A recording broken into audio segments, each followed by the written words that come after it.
شهيدا أشهد أن لا إله إلا الله وحده لا شريك له ونشهد أن محمدا عبده ورسوله صلى الله عليه وعلى آله وأصحابه ومن تبعهم بإحسان إلى يوم الدين. اللهم إنا نسألك علما نافعا ورزقا طيبا وعملا متقبلا. اللهم أعنا على ذكرك وشكرك وحسن عبادتك. رب اشرح لي صدري ويسر لي أمري wahlul 'uqdatam min lisani yafqahu qawli. Baik ibu-ibu, sahabat-sahabatku yang saya cintai karena Allah, alhamdulillah kita bersyukur kepada Allah pada sore hari ini kita diberikan kesempatan untuk bisa duduk di majlis ilmu, dan insya Allah kita akan membahas kitab Thaharah secara ringkas, dan kitab yang akan kita pakai insya Allah biidnillahi ta'ala adalah kitab tentang sebuah kitab fikih madhab Imam Syafi'i. Ya, karena kita di Indonesia, mayoritas penduduk Indonesia yang tercinta ini menggunakan fikih dalam mengambil madhab Imam Asy-Syafi'i rahimahullahu ta'ala.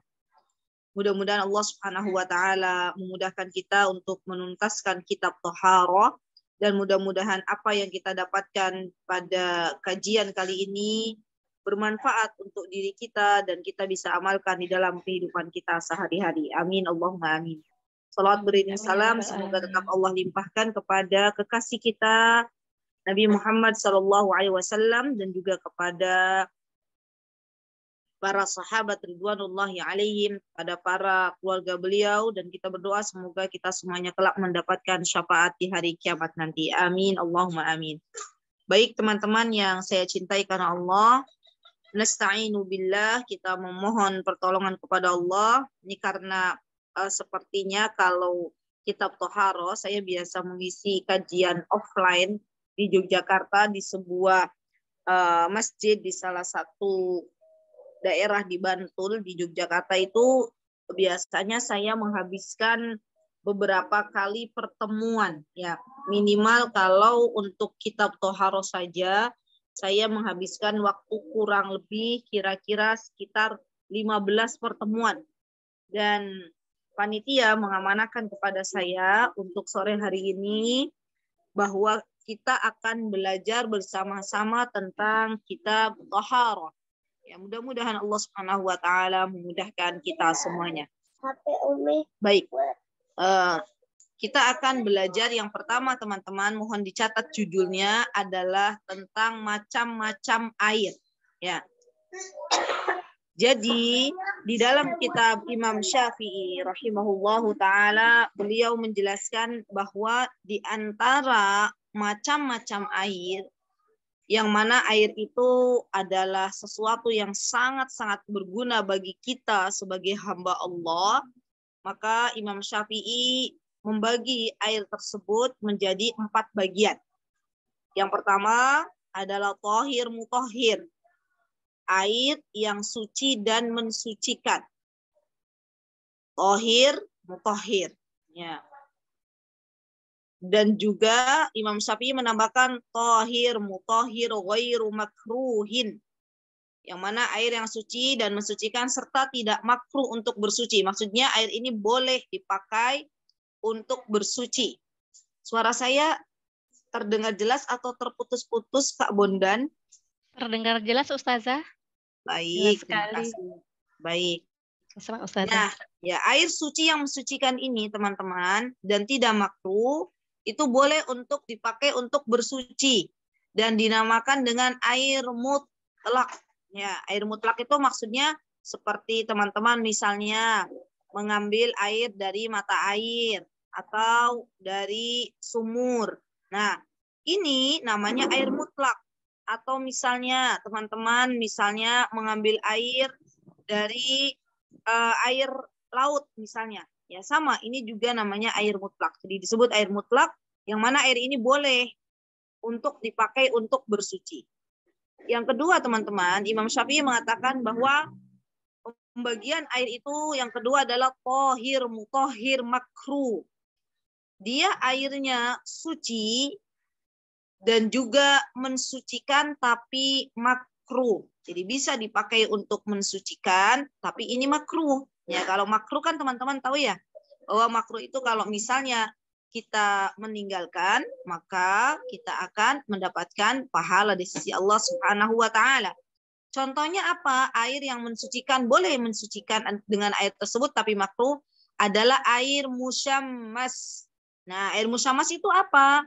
Air musyammas, sebagian ulama mengatakan bahwa air musyammas itu air yang memang sengaja dipanaskan dalam sebuah tempat yang terbuat dari logam dengan dijemur di atas matahari. Nah, ini namanya air musyammas. Dan tidak boleh sebenarnya ya, air musyammas ini boleh suci kalau kita pakai suci. Hanya makruh. Di mana letak makruhnya? Kenapa syariat mengatakan bahwa air musyammas ini makruh untuk digunakan dalam bersuci?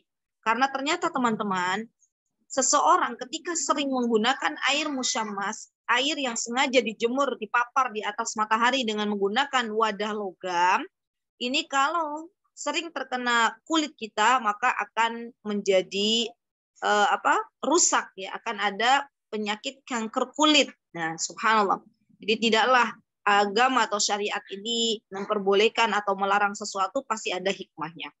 Baik, yang ketiga teman-teman, ya, Imam Syafi'i mengatakan dari macam-macam air adalah air tohir ghairu mutahhir. Apa itu tohir ghairu mutahhir? Airnya suci tapi tidak bisa untuk mensucikan. Ya. Di antara contohnya adalah air musta'mal. Nah, para ulama mengatakan yang dimaksud dengan air musta'mal di sini adalah air yang bisa dipakai ya bekas menghilangkan hadas. Jadi biasanya teman-teman kalau Imam Syafi'i mengatakan air musta'mal ini adalah air yang tidak mensucikan, padahal air tersebut suci, ya.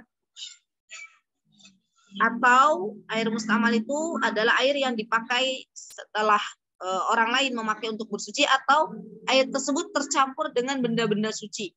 Maka menurut mazhab Imam Syafi'i, air ini suci tapi tidak bisa mensucikan.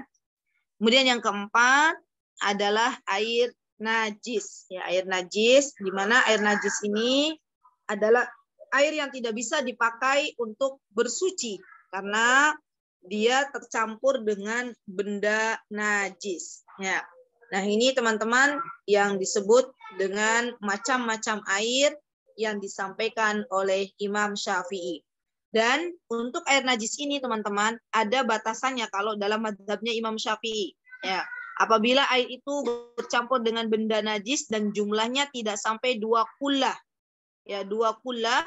2 kullah itu kira-kira sejumlah, kalau teman-teman kullah, kalau kita belajar kembali, 2 kullah itu sepadan dengan 190 liter. Ya. Atau biasanya 190 liter berarti sedikit sekali ya. 190 liter kurang lebih berarti tidak sampai 200 liter.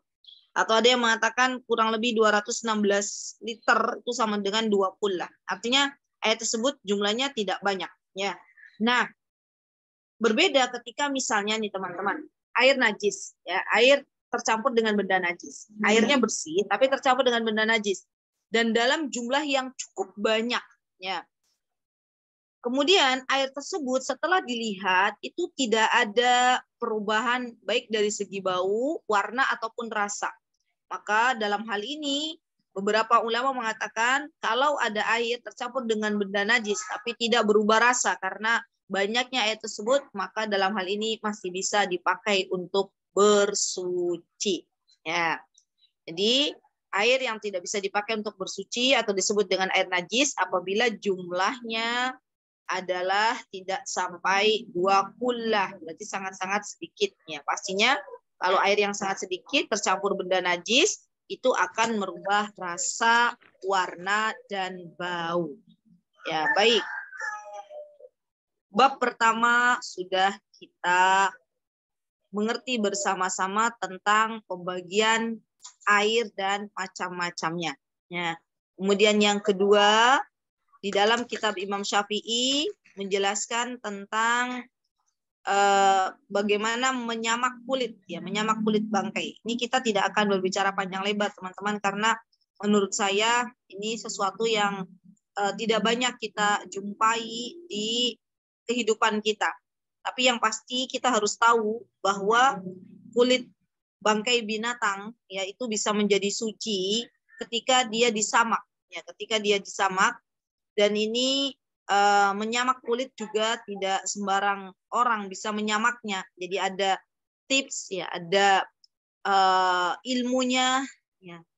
Dan kalaupun kulit itu sudah disamak, maka di sini kulitnya menjadi suci. Ya, jadi kulit bangkai binatang.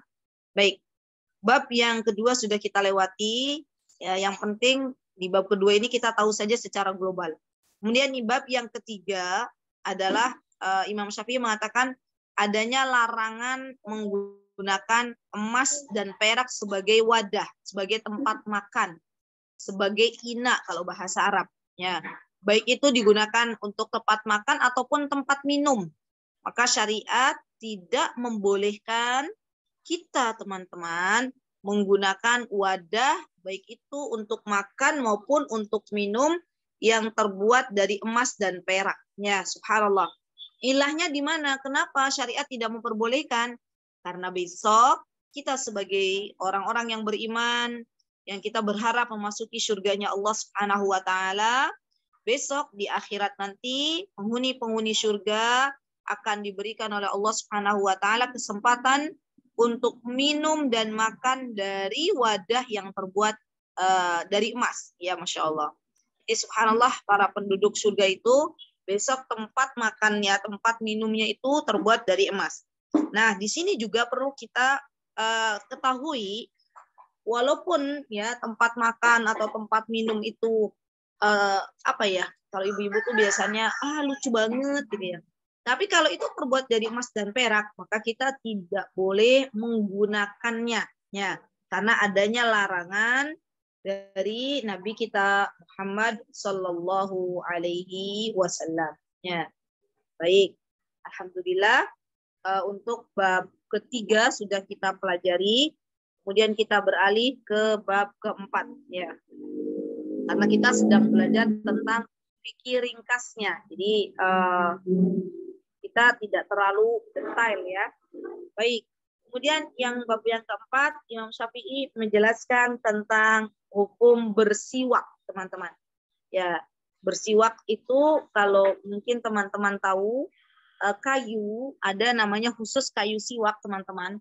Di mana kayu ini biasa digunakan oleh Rasulullah Shallallahu Alaihi Wasallam untuk membersihkan mulut beliau. Ya, karena subhanallah, siwak ini banyak sekali manfaatnya. Ya, di antaranya dijelaskan Rasulullah SAW bahwa siwak ini mutahhirul lil fam, ya. Mutahhirul lil fam ini membersihkan, mensucikan mulut, ya. Dan bersiwak ini hukumnya adalah mustahab. Teman-teman tolong dicatat baik-baik. Mustahab itu artinya adalah sunnah.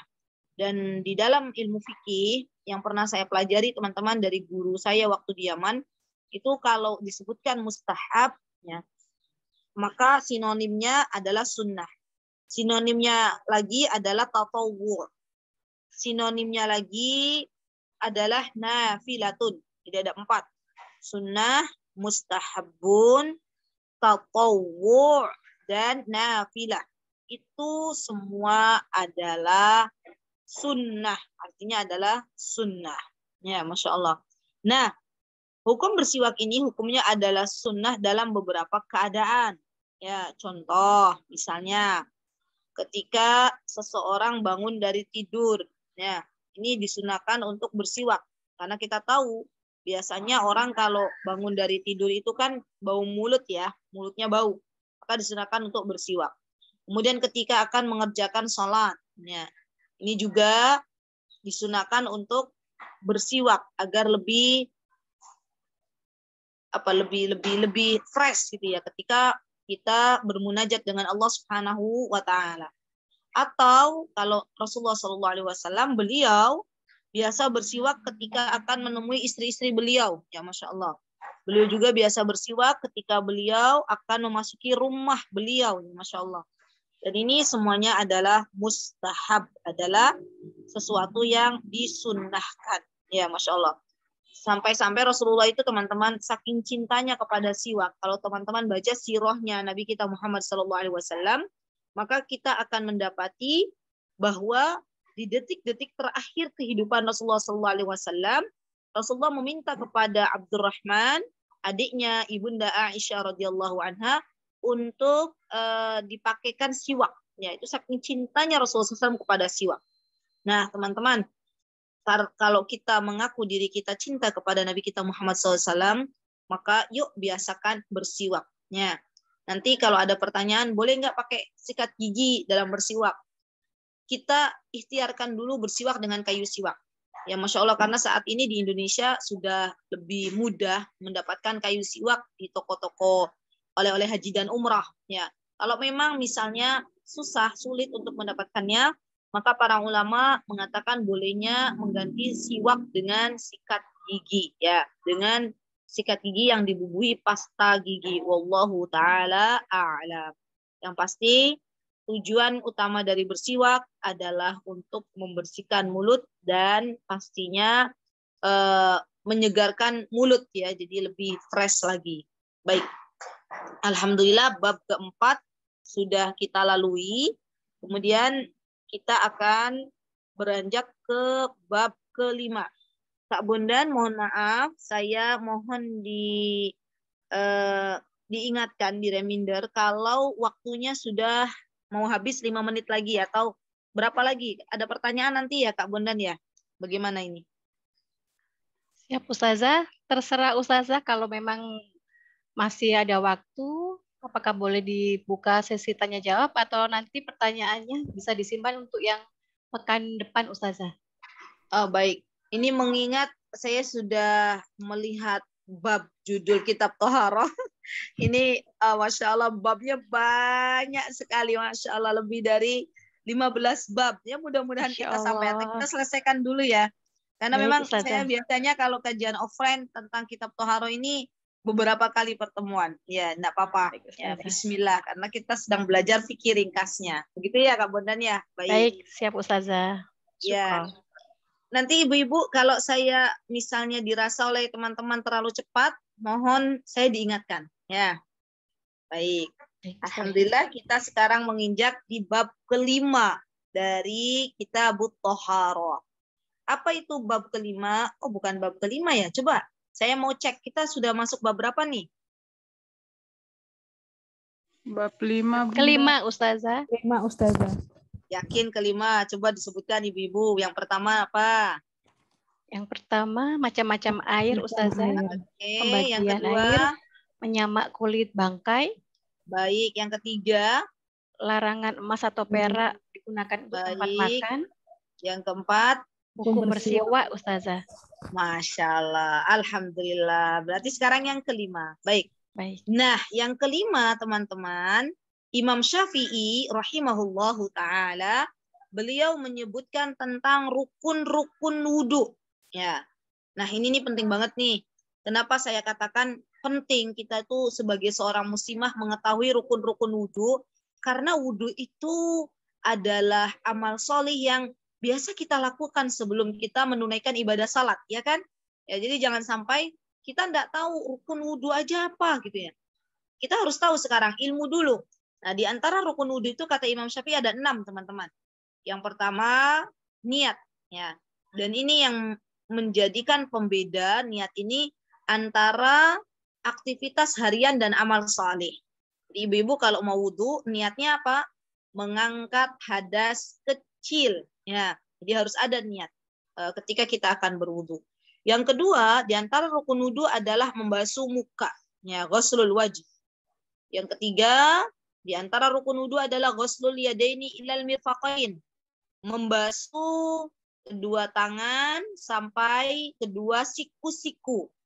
Ini yang perlu diperhatikan, terutama ketika kita mengajarkan wudhu bagi anak-anak. Ya, tolong ibu-ibu ketika mengajarkan wudhu untuk anak-anak kita, pastikan siku anak-anak kita basah. Ya, namanya anak-anak itu karena saya di sini ada sekolah usia dini, biasanya kalau belajar wudhu tuh cepet-cepetan. Ya, jadi kita pastikan nak, yang namanya siku itu harus dicuci bersih, harus terkena air. Kalau kamu tidak mencuci sikumu, artinya berarti wudhunya tidak sah. Karena yang namanya mencuci tangan, kedua tangan itu batasannya adalah sampai siku. Berarti sikunya harus basah. Ya. Kemudian yang keempat dari rukun wudhu adalah mengusap kepala. Ya. Bahkan kalau Imam Syafi'i mengatakan mashu ba'dir ra's. Ya, ba'dir ra's itu sebagian kepala. Ya. Kemudian yang kelima, Imam Syafi'i mengatakan bahwa di antara rukun wudhu itu adalah ghuslur rijlaini ilal ka'bain, membasuh kaki sampai mata kaki. Ingat, batasannya ka'bain, mata kaki. Berarti mata kakinya harus sudah tercuci, ya, basah. Dan ini sekali lagi harus kita ajarkan juga bagi anak-anak kita. Pastikan mata kaki harus dalam keadaan basah. Kalau mata kaki belum basah, berarti wudhunya belum sah. Ya. Dan terakhir adalah tartib. Tartib itu maksudnya berurutan. Jadi yang namanya wudhu itu, teman-teman, dimulai dari niat, dimulai dari membasuh muka, membasuh kedua tangan, mengusap sebagian kepala, membasuh kedua kaki, rukun-rukunnya itu berurutan. Tidak bisa yang namanya wudhu misalnya nih, didahulukan kaki dulu, baru tangan, baru muka. Itu artinya tidak tertib, tidak berurutan. Ya. Maka wudhu adalah perkara yang sudah ditentukan tata caranya secara berurutan. Dan tertib ini termasuk di antara rukun wudhu yang telah dijelaskan oleh Imam Syafi'i rahimahullahu ta'ala. Baik. Setelah kita mengetahui apa itu rukun wudhu, maka yang perlu kita ketahui juga teman-teman adalah sunnah wudhu. Ya. Sunnah wudhu itu apa? Nah ini nih bedanya orang berilmu dan tidak berilmu. Ya, banyak teman-teman yang bingung. Berarti kalau misalnya mengucapkan basmalah dalam wudhu itu, kalau nggak mengucapkan basmalah sah nggak wudhu kita? Nah kita harus lihat mengucapkan basmalah dalam wudhu itu sunnah atau rukun. Kalau misalnya mengucapkan basmalah itu rukun, artinya wudhunya nggak sah. Tapi ternyata dalam madhab Imam Syafi'i rahimahullahu ta'ala, Imam Syafi'i teman-teman meletakkan yang namanya membaca basmalah ketika akan berwudu itu adalah sunnah. Berarti kalau sunnah, kalaupun misalnya tidak membaca basmalah, wudunya tetap sah. Ya, ini madhabnya Imam Syafi'i. Beda dengan madhab yang lain. Sekarang kita fokus membahas madhab Imam Syafi'i. Yang kedua, mohon teman-teman yang mic-nya mohon untuk diperhatikan, atau mungkin saya bisa dibantu oleh Kak Bondan untuk menutup mic peserta yang terbuka, mungkin tidak sengaja. Baik. Yang kedua, ya di antara sunnah wudhu kata Imam Syafi'i setelah membaca basmalah, di antara sunnah wudhunya adalah membasuh kedua telapak tangan ya sebelum memasukkannya ke dalam wadah air. Jadi membasuh 3 kali itu termasuk sunnah wudhu kalau kata Imam Syafi'i. Dan yang ketiga berkumur-kumur. Ya kumur-kumur kalau Imam Syafi'i mengatakan sunnah, tapi madhab yang lain mengatakan ini adalah wajib. Ya tetap kita fokus di madhabnya Imam Syafi'i ya, berkumur-kumur itu sunnah menurut beliau. Dan termasuk juga yang sunnah menurut Imam Syafi'i adalah istinsyak. Istinsyak itu teman-teman artinya menghirup air ke dalam hidung dan mengeluarkannya kembali. Ini namanya istinsyak. Ya. Nih teman-teman, kalau misalnya teman-teman megang madhabnya Imam Syafi'i, teman-teman tidak istinsyak, wudunya sah. Tapi kalau teman-teman memegang madhab ya selain madhab Imam Syafi'i, karena yang pernah saya pelajari seperti madhab Imam Ahmad Hambali, itu menggunakan istinsyak ini adalah sebuah kewajiban dalam berwudu. Ya, baik. Kemudian di antara sunnahnya ya Imam Syafi'i adalah mengusap kedua telinga. Ya. Oh, maaf, sebelum mengusap kedua telinga, mengusap semua bagian wajah. Ya. Mengusap semua bagian wajah. Jadi bagian wajah itu semuanya dari mulai kalau kita lihat batas wajah itu teman-teman, dari mulai tumbuhnya rambut, ini sudah mulai batasan wajah. Maka kalau Imam Syafi'i sunnahnya semuanya dicuci, dibasuh, itu adalah sunnah. Ya. Dan beliau mengatakan di antara sunnah juga mengusap kedua telinga. Ya, telinga meliputi bagian dalam dan luar pastinya, karena kan telinga kita kan berlapis-lapis ya, diusap. Nah, ini juga termasuk sunnah. Kemudian di antara sunnahnya juga menurut Imam Syafi'i adalah menggunakan atau mendahulukan anggota yang kanan dari yang kiri. Jadi kalau mau mencuci kaki, dahulukan yang kanan dulu. Kalau mau mencuci tangan, dahulukan yang kanan dulu, baru setelah itu sebelah kiri. Nah, di antara sunnah juga menurut Imam Syafi'i teman-teman adalah mencuci anggota wudhu 3 kali. Nah, itu sunnah menurut Imam Syafi'i. Jadi kalau misalnya teman-teman terburu-buru dalam berwudu 1 kali saja, maka itu sudah masuk, sudah rukun wudunya sudah dapat gitu ya. Kalau menurut madzhab Imam Syafi'i, kalau pengen 3 kali berarti sunnahnya juga kita dapat ya. Dan yang terakhir, di antara sunnah wudu menurut Imam Syafi'i adalah mualah. Mualah itu teman-teman ya adalah perbuatan, ini kata-kata fikih kayak mualah, tatib. Ini harus teman-teman catat karena nanti ketemu lagi. Apa itu mualah? Mualah itu teman-teman adalah kita melakukannya beruntun. Maksudnya tidak menjeda. Contoh, misalnya nih saya kasih contoh real ya. Yang tidak boleh misalnya teman-teman sudah membasuh muka. Tiba-tiba teman-teman ada tamu datang. Teman-teman membukakan pintu untuk tamu tersebut, ngobrol ke sana kemari setengah jam, tamunya baru pulang. Ya. Nah, dalam kondisi ini, teman-teman misalnya habis mencuci muka, teman-teman langsung setelah itu teman-teman membasuh kedua tangan sampai siku, yang melanjutkan lagi. Ini tidak disebut dengan mualah karena adanya jeda yang sangat lama. Ya. Dan ini tidak diperbolehkan dalam mazhabnya Imam Syafi'i karena mualah ini harus ada dalam perkara wudu ya. Baik. Alhamdulillah bab ke-5 sudah kita pelajari tentang rukun wudu dan sunnah-sunnah wudu. Sekarang kita masuk bab ke-6. Bab ke-6, nah ini juga penting jadi saya bahas ya, adalah tentang hukum istinja. Ya, istinja itu adalah membersihkan kotoran setelah kita buang air kecil maupun buang air besar, ya teman-teman. Dan ini subhanallah sesuatu yang mesti kita ajarkan kepada anak-anak kita, ya. Terutama kalau teman-teman punya anak laki-laki, ya. Ketika setelah buang air kecil maka kita harus ajarkan istinja, dan ini bagian dari tanggung jawab kita teman-teman sebagai seorang ibu. Diajarkan bagaimana cara membersihkan kotoran setelah mereka buang air kecil, buang hajat, baik itu buang air kecil maupun buang air besar. Ya.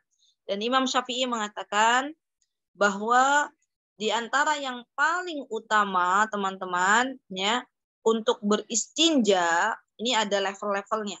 Ya. Levelnya itu yang pertama, yang paling sempurna menurut Imam Syafi'i adalah an yastanjiya bil ahjar summa yutbi'uha bil ma. Ya. Level pertama kalau teman-teman bisa ya. Pertama, istinja itu menggunakan beberapa buah batu terlebih dahulu, baru setelah itu diikuti dengan air. Ya, ini yang pertama. Yang kedua levelnya teman-teman, beristinja boleh menggunakan satunya. Ya, kalau ada air, kita gunakan air saja. Ya. Nah, level yang selanjutnya kalau tidak ada air, maka kita boleh menggunakan 3 buah batu untuk mensucikan tempat keluarnya kotoran. Ya, jadi masya Allah ini urutannya, ya urutannya. Biasanya kalau yang umum ya, yang saya tahu orang-orang Indonesia, masyarakat Indonesia itu menggunakan air. Ya, subhanallah. Terakhir kemarin, mohon maaf ini keadaan saya juga posisinya belum lama sampai di Indonesia ya, jadi masih masih kurang fit betul ya, alhamdulillah ala kulli hal. Kemarin kami lihat di pesawat itu ada banyak jamaah dari Indonesia yang mana mereka itu sengaja membawa gelas minum dari pesawat yang dibagikan itu ke toilet ya. Mereka ternyata walaupun awak atau pramugari atau pramugara yang ada di awak pesawat mengatakan bahwa yang namanya bersuci mohon menggunakan tisu karena keterbatasan air yang ada dalam pesawat. Tapi tetap yang namanya orang Indonesia itu kayaknya kurang afdol, gitu, kurang utama kalau tidak menggunakan air. Buktinya apa? Ketika saya ke toilet, ya, saya mendapati ada Ibu Nurul Bariyah, ya.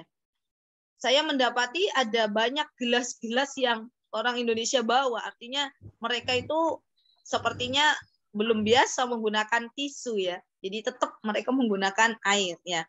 Beda orang-orang Barat biasanya mereka lebih senang menggunakan tisu dan biasanya WC-nya, toiletnya itu kering ya. Ya wallahu taala alam. Yang jelas yang paling utama kalau memang airnya memadai, melimpah ruah, maka menggunakan air.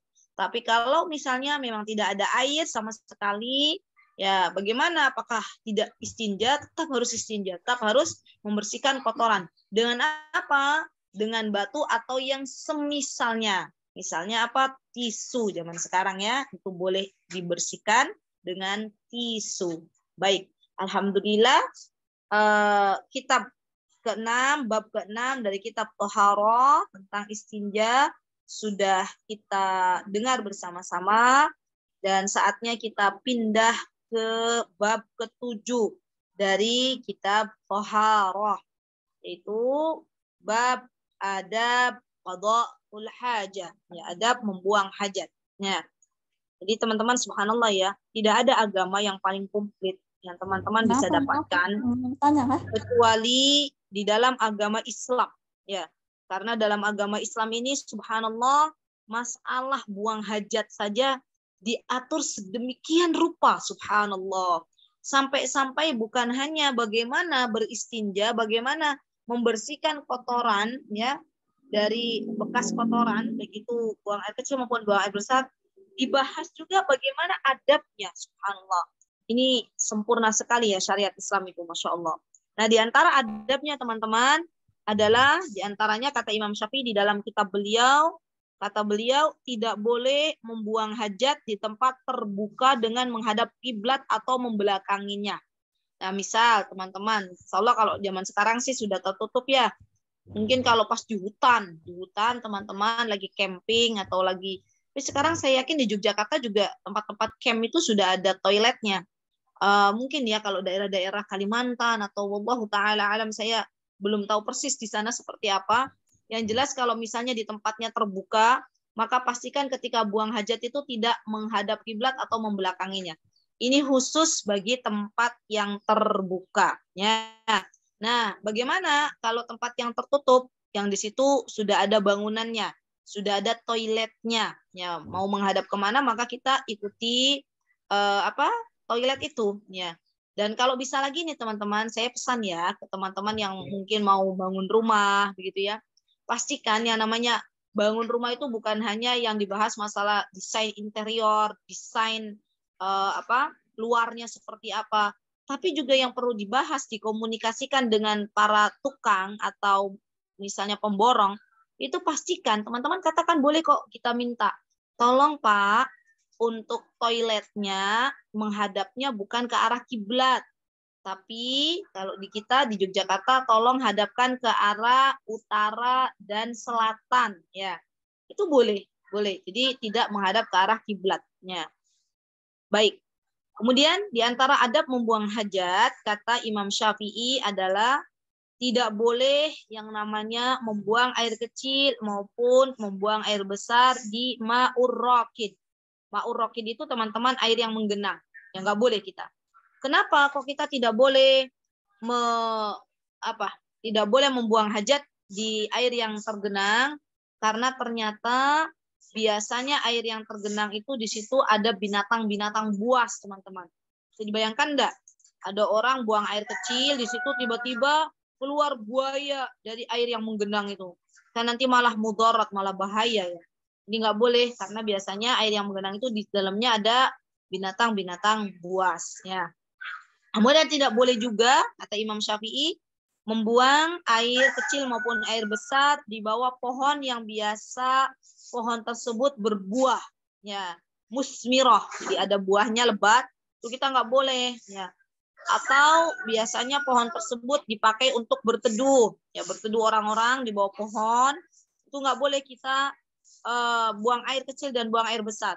Karena kan mesti nanti pesing gitu ya, kan nggak enak. Nanti kasihan orang mau berteduh di bawah pohon, ternyata ditemukan sebongkah misalnya gitu ya. Jadi nggak boleh. Dan ini harus kita ajarkan teman-teman ke anak-anak kita. Ya nak, kalau buang air kecil, buang air besar jangan sembarangan. Di antara tempat yang tidak boleh untuk untuk dipakai buang air kecil, buang air besar adalah di bawah pohon. Dan tidak boleh ditambah-tambahi, teman-teman. Nggak boleh ditambahi. Karena kalau di bawah pohon itu ada yang menunggu. Gitu. Nggak boleh. Ya. Tetap kita mengatakan bahwa kalau di bawah pohon, kenapa tidak boleh? Karena biasanya dipakai untuk berteduh orang. Nanti kan kasihan bau. Gitu ya. Itu cukup yang masuk akal saja. Ya, kita beritahukan kepada anak-anak kita. Baik, kemudian di antara adabnya juga, ya, ketika sedang buang air kecil, buang air besar, ya, maka tidak boleh bercakap-cakap. Nah, ini biasanya anak-anak pondok ini yang saya pernah berada di sebuah pondok pesantren, itu antara satu sama lain anak-anak karena kamar mandinya berdekat-dekatan biasanya saling ngobrol ya. Apalagi misalnya subhanallah ada sebagian orang yang di kamar mandi malah nyanyi, dikiranya tempat karaokean. Padahal yang namanya kamar mandi, toilet itu tempatnya setan di situ. Jadi kita tidak boleh berlama-lama. Kalau memang sudah selesai ya menyelesaikan hajat kita, maka bersegeralah untuk selesai keluar. Ya, jadi nggak boleh berlama-lama. Nah, kemudian diantaranya juga teman-teman kata Imam Syafi'i, diantara adab buang hajat tidak boleh juga kata beliau, kata Imam Syafi'i menghadap ke arah matahari dan bulan serta membelakangi keduanya.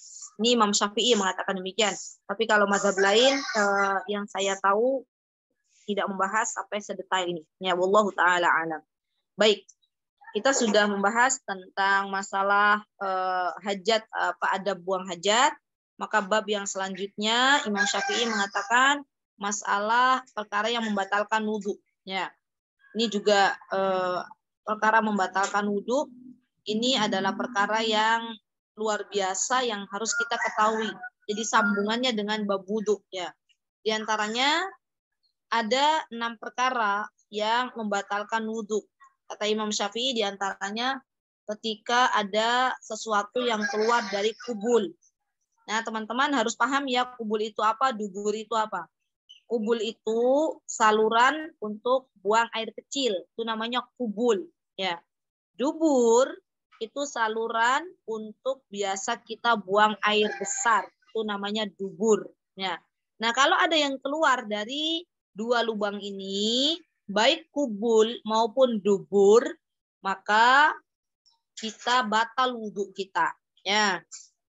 Kemudian yang kedua, Imam Syafi'i mengatakan bahwa di antara yang membatalkan wudhu adalah tidur berat. Ya, maksudnya tidur berat itu jadi tidur dengan di atas ranjang atau tidur sambil mohon maaf ya sambil bertelekan bantal. Posisinya mohon maaf pantatnya sudah tidak lagi diletakkan di atas ubin, di atas tanah. Nah, ini tidur yang berat ya, sampai mungkin mendengkur, bermimpi.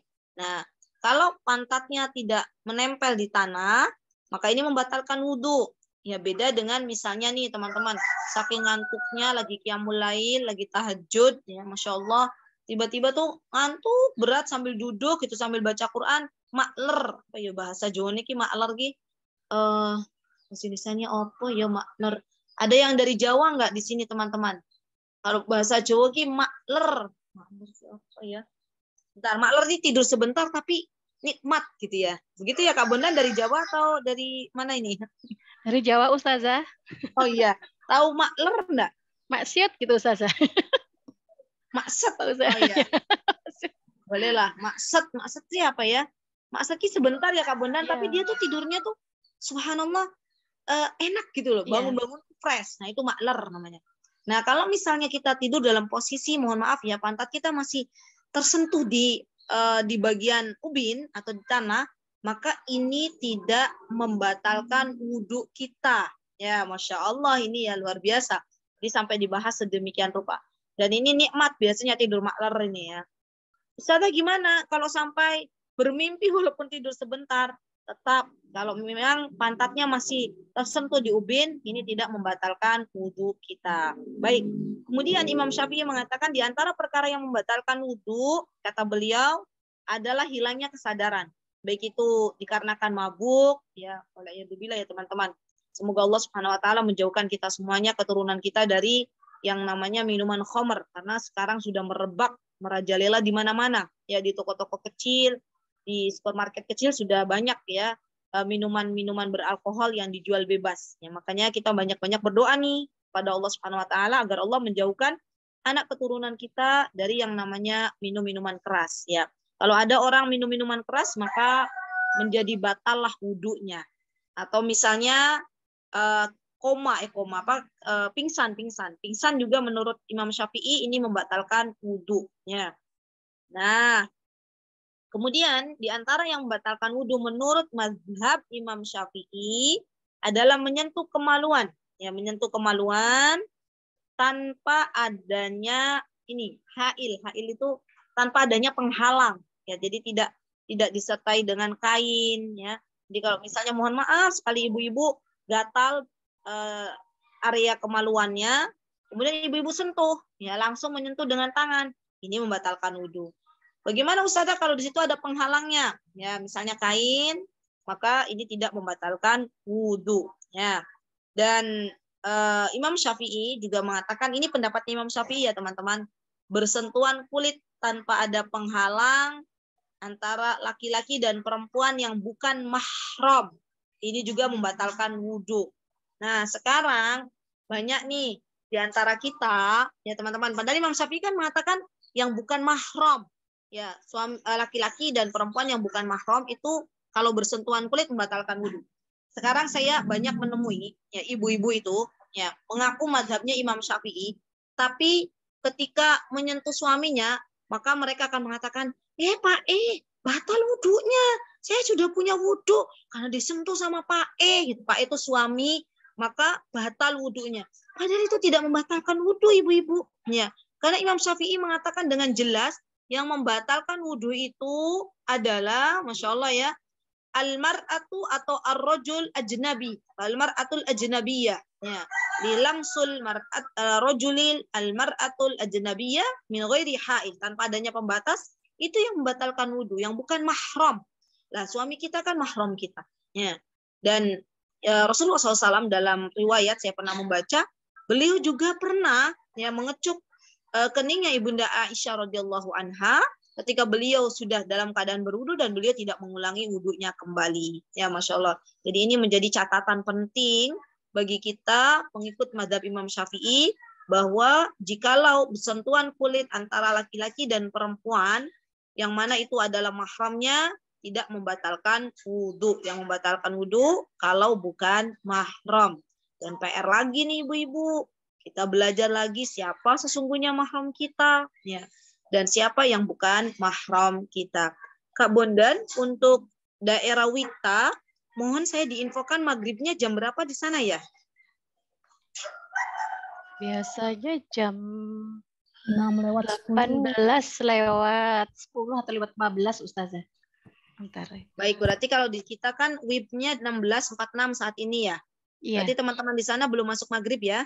Belum Ustazah. Oke, baik, kita lanjutkan ya. Karena Baik, nanti kita akan lanjut ke mandi. Kira-kira bagaimana menurut Kak Bondan? Apakah saya melanjutkan hari ini atau yang akan datang? Kalau yang akan datang Ustazah ada bersedia Ustazah ya untuk pekan depan? Insya Allah di jam 16.30 Wita Ustazah. 16.30. Berarti, Iya, Wita. oh Wita, berarti kita 3:30 ya Kak? Iya, Ustazah. Kalau WIB-nya kan 3:30 ya, berarti ya? Betul. Iya, betul, Ustazah. Baik. Karena mandi ini juga sebuah hal yang oke.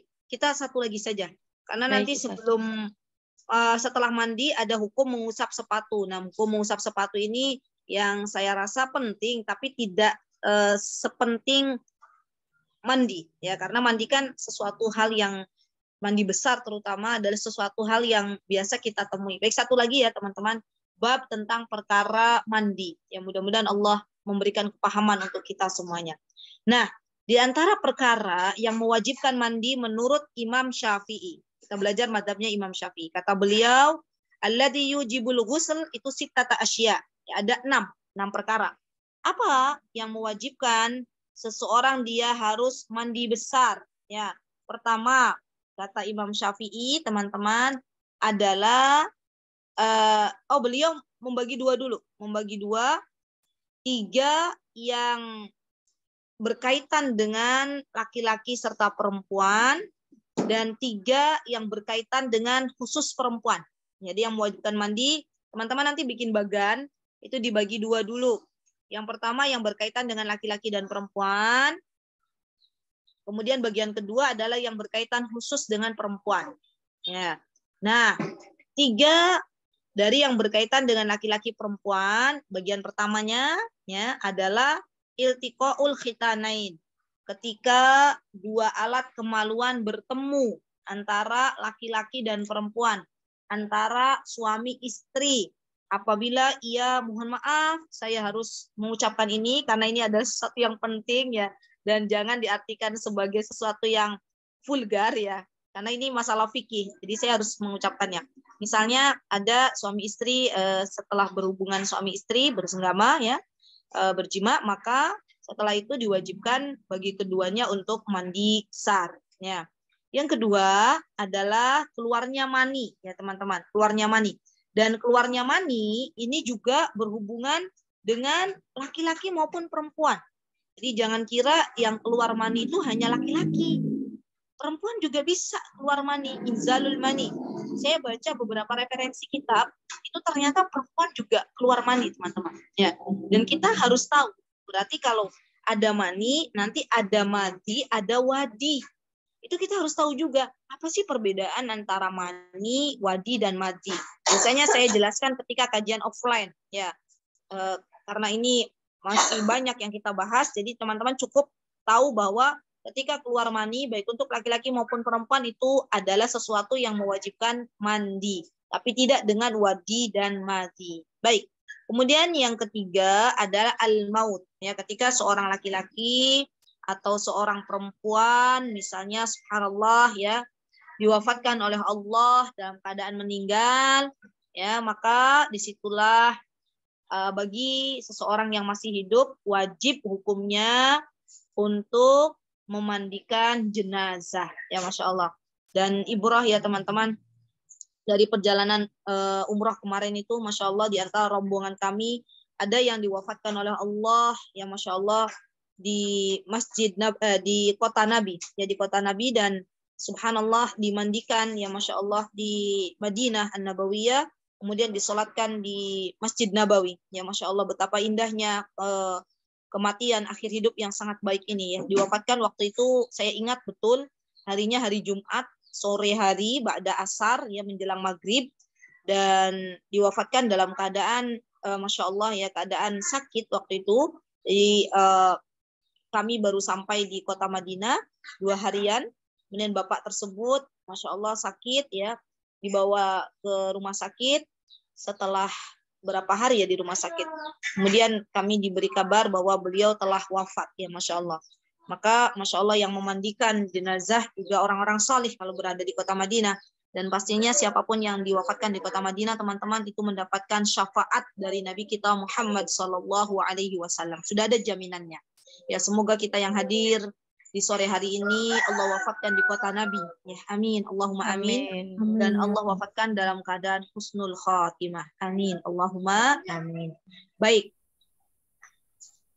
3 poin sudah kita pelajari dari wajibnya mandi. Ya, kemudian poin yang selanjutnya adalah wajib mandi bagi wanita. Dalam keadaan apa? Ya, dalam keadaan yang keempat. Berarti kita teruskan ketika wanita sudah selesai dari haid. Ya, selesai dari haid, maka dia wajib untuk mandi. Dan ketika dia dalam keadaan nifas. Ya, ketika dia dalam keadaan nifas, maka ini juga wajib mandi. Dan terakhir, dalam keadaan melahirkan. Nah ini nih, melahirkan. Kenapa kok Imam Syafi'i membedakan antara nifas dan melahirkan? Karena teman-teman, termasuk di dalamnya, misalnya ada seorang wanita yang dia berada dalam keguguran. Ya, keguguran. Maka di sini diwajibkan juga mandi. Atau misalnya seorang wanita yang dia melahirkan misalnya, tapi ternyata misal ya tidak keluar darah misal, maka ini juga wajib mandi menurut mazhab Imam Syafi'i karena dia telah melahirkan ya. Dan ini poin yang sangat penting menurut saya yang wajib kita ketahui apa-apa yang perlu kita lakukan dalam hal mandi.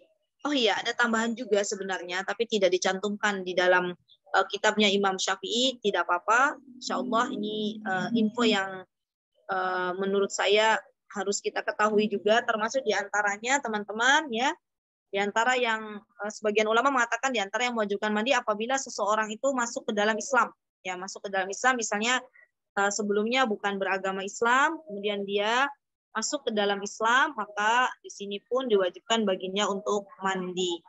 Baik, kemudian Imam Syafi'i menjelaskan tentang rukun mandi. Nah ini nih teman-teman, kita harus tahu mana rukun, mana sunnah mandi. Sehingga ketika kita tahu mana rukun, mana sunnah, artinya ketika kita sudah melaksanakan rukun mandi, mandi wajib, mandi besar, maka sudah sah mandi kita. Ya, subhanallah, simple ternyata. Mandi besar itu simple kalau kita lihat rukunnya. Apa saja? Yang pertama niat. Jadi kalau teman-teman misalnya sudah selesai haid, mau mandi besar, itu harus ada niat di dalam hati kita, ya, bahwa saya saat ini mandi besar. Dan niat ini teman-teman yang membedakan antara aktivitas teman-teman mandi biasa dengan mandi besar, ya. Jadi harus ada niat. Dan para ulama mengatakan bahwa dalam semua amal ibadah, amal soleh itu yang namanya niat itu dalam hati, kecuali dalam 2 perkara.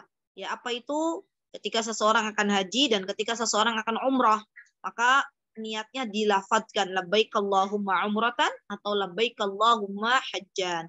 Selain 2 perkara ini, maka niat di dalam hati kita masing-masing.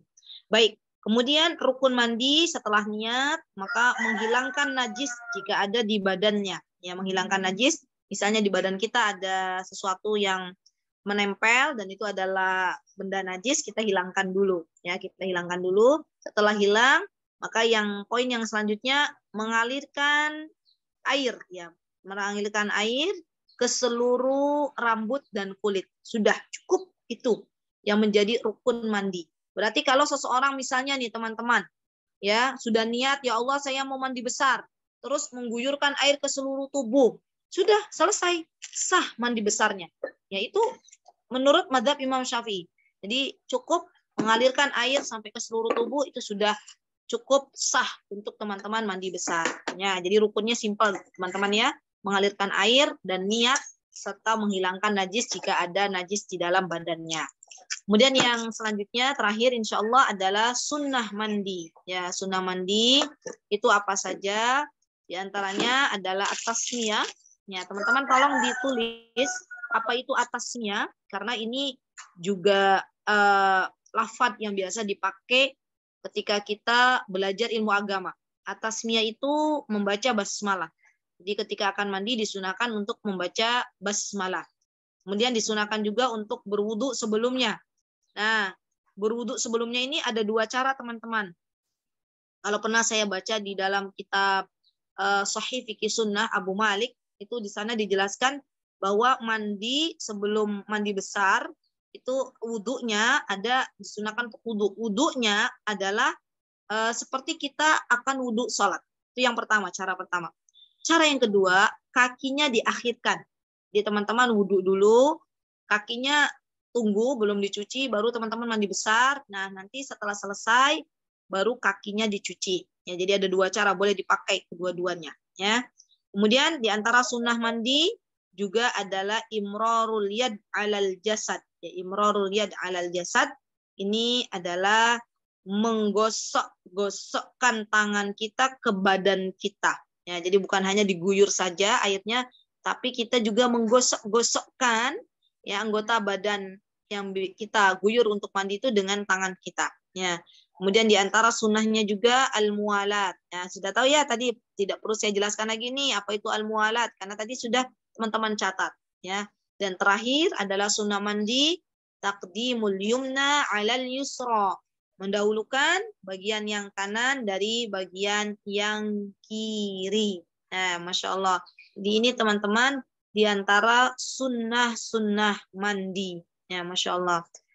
Nah, setelah kita tahu ya bahwa sunnah mandi itu luar biasa simple juga, maka kita pakai teman-teman ketika akan mandi. Ya, apalagi kalau teman-teman punya anak gadis, ya misalnya sudah mulai balik, maka wajib nih bagi kita sebelum anak gadis kita itu mengalami masa balik, untuk kita ajarkan terlebih dahulu bagaimana cara mandi. Dan itu menjadi subhanallah amal jariah teman-teman, ilmu yang bermanfaat bagi kita. Bisa dibayangkan enggak? Anak kita, anak gadis kita hidup misalnya berpuluh-puluh tahun, kemudian kita meninggal dunia. Ya selagi anak gadis kita menggunakan amal solih mandi besar dari apa yang sudah kita ajarkan kepada mereka, kita dapat pahalanya. Ya Masya Allah. Jadi sebenarnya pundi-pundi pahala bagi seorang ibu itu dalam rumah tuh begitu banyak. Di antaranya apa? Mengajarkan hal-hal yang baik, mengajarkan amal-amal solih kepada putra-putrinya, dan itu akan menjadi amal jariah sepanjang hidup putra-putri tersebut, dan menjadi amal jariah sepeninggal ibu ini ya ketika sudah terbujur kaku dikubur. Baik, alhamdulillah kita sudah selesai belajar tentang apa itu mandi yang diwajibkan dan apa itu rukun mandi serta sunnah-sunnah mandi. Insya Allah kita cukupkan sampai di sini teman-teman. Semoga Masya Allah ini hari ini dapat warisan Nabi, ya ilmunya banyak sekali teman-teman ya. Semoga apa yang teman-teman dapatkan dari mulai macam-macam air dan sampai ke sunnah-sunnah mandi, semoga bermanfaat bagi teman-teman dan semoga Allah Subhanahu wa taala memudahkan kita untuk bisa mengamalkannya. Insya Allah akan saya pasang alarm ya bahwa kajian muslimah ya untuk kajian fikih ringkas ini diadakan pukul 15.30 waktu Indonesia Barat ya, insya Allah. Jazakumullahu khairan. Jika ada yang benar datangnya dari Allah, jika ada yang salah datangnya dari saya pribadi, saya mohon maaf yang sebesar-besarnya. Aqulu qouli hadza wastaghfirullah li wa lakum wa akhiru da'wana anil hamdulillahi rabbil alamin. Assalamualaikum warahmatullahi wabarakatuh. Baik, saya kembalikan warahmatullahi wabarakatuh. Baik, Masya Allah. Terima kasih Ustazah Ummu Yasir. Kita telah mendengarkan pemaparan materi dari Ustazah yang Masya Allah sangat jelas dan gamblang Ustazah. Tidak terasa 9 bab Ustazah. Jadi untuk Masya Allah. Ini namanya privat Kak Bondan. Masya Allah Ustazah. Kita tunggu 6 bab berikutnya Ustazah. Insya Allah pekan depan Ustazah. Insya Allah. Semoga Allah memudahkan ya. Pastinya nanti saya harus pasang alarm ini. Karena saya diberitahu oleh admin, Ustazah ada jadwal jam 16. Oh 16, baik. Saya buka chat tuh, ada chat dari Kak Anita, dari Mbak Anita. Oh ternyata itu Wita ya, masalah. Alhamdulillah. Tidak apa-apa Ustazah, karena memang ada perbedaan waktu ya Ustazah ya. Iya, ya. Betul. Baik, sepertinya bunda-bunda juga sudah tidak sabar ingin menanyakan. Harus kita tahan bunda-bunda untuk pekan depan. Insya Allah nanti ada waktu untuk kita bertanya kepada Ustazah. Baik, karena tidak terasa waktu sudah berakhir untuk kajian hari ini. Semoga materi yang disampaikan membawa manfaat bagi kita semua, sehingga dapat kita amalkan dalam kehidupan kita sehari-hari. Amin, amin ya Rabbal Alamin. Demikian kajian kita hari ini. Kami ucapkan terima kasih kepada Ustazah Ummu Yasir yang telah membersamai kajian kita pada hari ini. Kami ucapkan terima kasih juga kepada bunda-bunda yang selalu bersemangat dalam menuntut ilmu bersama Majelis Taklim Azhara. Insya Allah kita bertemu lagi pekan depan bunda-bunda dengan tema yang masih sama dan berkesinambungan tentang toharoh. Tak lupa kami mohon maaf yang sebesar-besarnya jika dalam kajian sore hari ini ada yang kurang berkenan. Mari kita tutup kajian sore hari ini dengan membaca istighfar 3 kali. Astaghfirullahaladzim, astaghfirullahaladzim, astaghfirullahaladzim. Dan doa kafaratul majelis, subhanakallahumma wa bihamdika, asyhadu alla ilaha illallah anta, astaghfiruka wa atubu ilaik.